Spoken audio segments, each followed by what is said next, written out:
এই ভিডিওটাতে হয়তো মনে হবে কী স্পেশাল আছে, কী দেখাচ্ছি। আসলে আমি প্রচুর ফটো সেশন করেছি। ভিডিও তো চলছেই, ভ্লগস তো চলছেই, বাট প্রচুর ফটো সেশন হয়েছে। আজকে আমাদের কোনো প্রফেশনাল ফটোগ্রাফার ছিল না অন্য দিনের মতন। আমার বান্ধবীরাই আজকে ফটোগ্রাফার আজকের জন্য।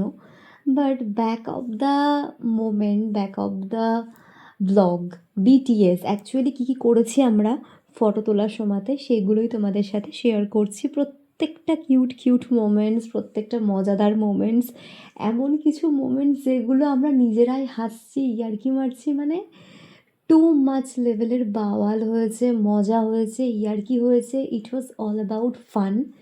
অ্যান্ড আমরা সবাই মিলে এত হই হই করেছি, মানে সত্যি বলা না, literally it was such a pleasant evening. And খুব মস্তি করেছি আমরা সবাই।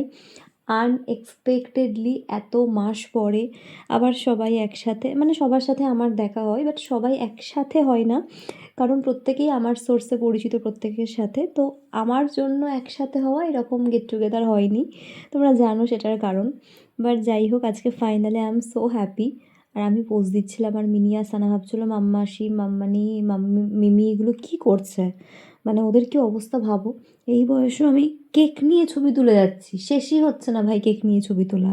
আর আমার বান্ধবীগুলোর অবস্থা ভাবো, মানে কি কুক্ষণে ওদের আমি বন্ধু হয়েছিলাম। ওরা কিন্তু ভাবছিল ওই সময় এটা, and I am sure of it, but মুখে বলবে না, কি করবে। যাই হোক, আমার অত্যাচারের ঠেলায় ওরা পাগল, বাট হ্যাঁ still they love me so much.